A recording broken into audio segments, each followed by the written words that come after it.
আছো সবাই? আজকে কিন্তু এই ভিডিওটাতে তোমরা মুম্বাই সংক্রান্ত অনেক কিছুই তথ্য জানতে পারবে। তো চলো শুরু করা যাক।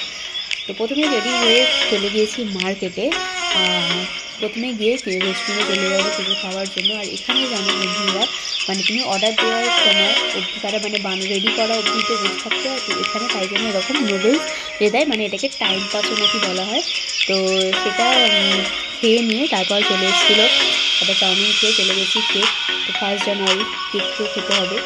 আর মানে আমার সত্যি কেক খেতে খুব ভালো লাগে, তো সেই জন্য এখানে চলে এসেছি কেক নেওয়ার জন্য। এই তো এই কেকটা নিয়ে নিলাম। আর এখানে কিন্তু কেকের দামটা দেখলাম মোটামুটি রিজনেবল প্রাইসেই আছে। গেট 1 বাই 1 দিচ্ছিলো 200 400 টাকায়। তো একটা নিয়ে নিয়েছি 200 টাকায়। তো নিয়ে দেন এটা হোটেলে রেখে বেরিয়ে যাব মুম্বাই ঘোরার উদ্দেশ্যের জন্য। তো প্রথমে অটো করে চলে গেছি আমাদের ঘাটকোটা স্টেশনে। তো সেখান থেকে আবার টিকিট কেটে চলে যাব সিএসএমটি স্টেশনের ওখানে। তো সেখান থেকেই স্টার্ট করবো ঘুরতে যাওয়া। তো স্টেশনের মধ্যেও একটা ফটো তুলে নিলাম ট্রেনের মধ্যে।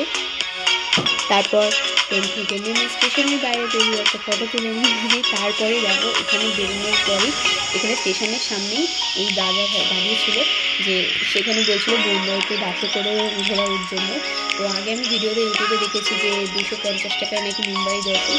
তো হ্যাঁ, এরা এখানে স্টেশনের বাইরে থেকেই পেয়ে গেছিলাম। তো আমরা অনেকটা লেটও হয়ে গিয়েছিলো, তো সেই জন্য ভাবছিলাম যে তাহলে এখানে চলে যাচ্ছে। এখান থেকে 250 টাকা করে টিকিট কেটে চলে গেছি বাসের জন্য। তো দেখো বাস এসে গেছে। তারপর এখানে বাসে উঠে পড়বো।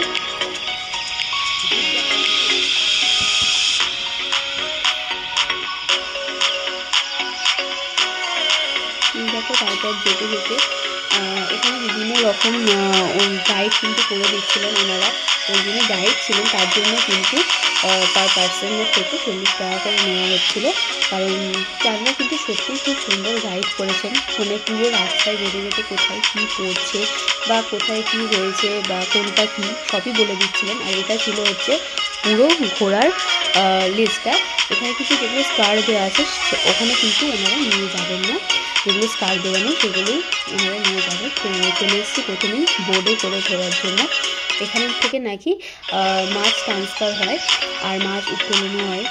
তো এখানে পুরো হিস্ট্রিটাও কিন্তু মুম্বাই সম্পর্কে ওনারা মানে বলছিলেন বোর্ডের মধ্যে, যে আগে মুম্বাই নাম ছিল না, কেন হলো, তারপর মানে সব কিছুটাই মানে পুরনো থেকে মানে ব্রিটিশ থেকে শুরু করে এখন অবধি পুরো হিস্ট্রিটাই তারা খুব সুন্দরভাবে বোঝাচ্ছিলেন। আর বিভিন্ন রকম ভাষাতে মানে অ্যাকচুয়ালি হিন্দি ইংলিশে তারা বলছিলেন যদি কারো প্রবলেম হয় বুঝতে। তো সেই কারণে সেই সুবিধাটাও ছিল।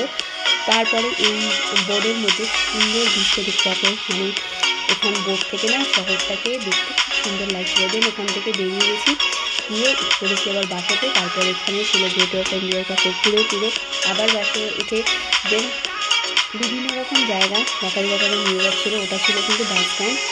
আর এখানে কিন্তু বাস স্ট্যান্ড ছাড়া বাস দাঁড়ায় না, এটা ছিল মারিন ড্রাইভ। এখানে কিন্তু সত্যি খুব ভালো লাগে বসে থাকতে। তারপরে একটা টাইমের মধ্যে দিয়ে বাস চললো। দেখো চলে এসেছি আম্বানি হাউস, মানে অ্যান্টেলিয়ার কাছে। দূর থেকে দেখতে অ্যান্টেলিয়াটাকে খুব সুন্দর লাগছিল, কিন্তু সামনে থেকে দেখলে হয়তো আরও ভালো লাগবে, কিন্তু ওখানে নাকি যেতে দেয় না। তো চলো সেই ওখানকার আরও সৌন্দর্য নিজের দেখতে এগোলাম। তারপর এখানে চলে গিয়েছিলাম নেহেরু সায়েন্স মিউজিয়ামে। তো এখানে এসে কিছু ভিডিও করে দিলাম আর ফটো তুলেছি কিছু। তারপরে এখানে কিন্তু বিভিন্ন রকমের অ্যাক্টিভিটি আছে, মানে তোমরা স্পর্শ করা থেকে শুরু করে শোনা, তারপরে দেখার বিভিন্ন রকম কিছু তোমরা ফিল করতে পারবে এখান থেকে, মানে কীভাবে কী হচ্ছে। তারপর ওখান থেকে বেরিয়ে দেন রাস্তাতে যাওয়ার সময় দেখো মানে মুম্বাইটা বেশ খুব সুন্দর লাগছিলো এই জায়গাটা। আর পুরো লাইটিংয়ে সেজে দেবে সত্যি, মানে রাস্তায় সুন্দর লাইটিং দেখতে কার না ভালো লাগে। আর ফটো তুলতে কারণে ভালো লাগে, আমার খুব ইচ্ছা করছিলো নেমে গিয়ে একটা ফটো তুলে আসে, এত ভালো লাগছিলো। আর পুরো রাস্তাটা দেখতে, আর পুরো রাস্তার জুড়ে এত সুন্দর লাইটিং ছিল, তোমরা জাস্ট দেখতে পাবে। আর তোমাদেরকে বলে দিই, এটা 250 টাকা মানে পার পার্সন 250 টাকা করে নিল।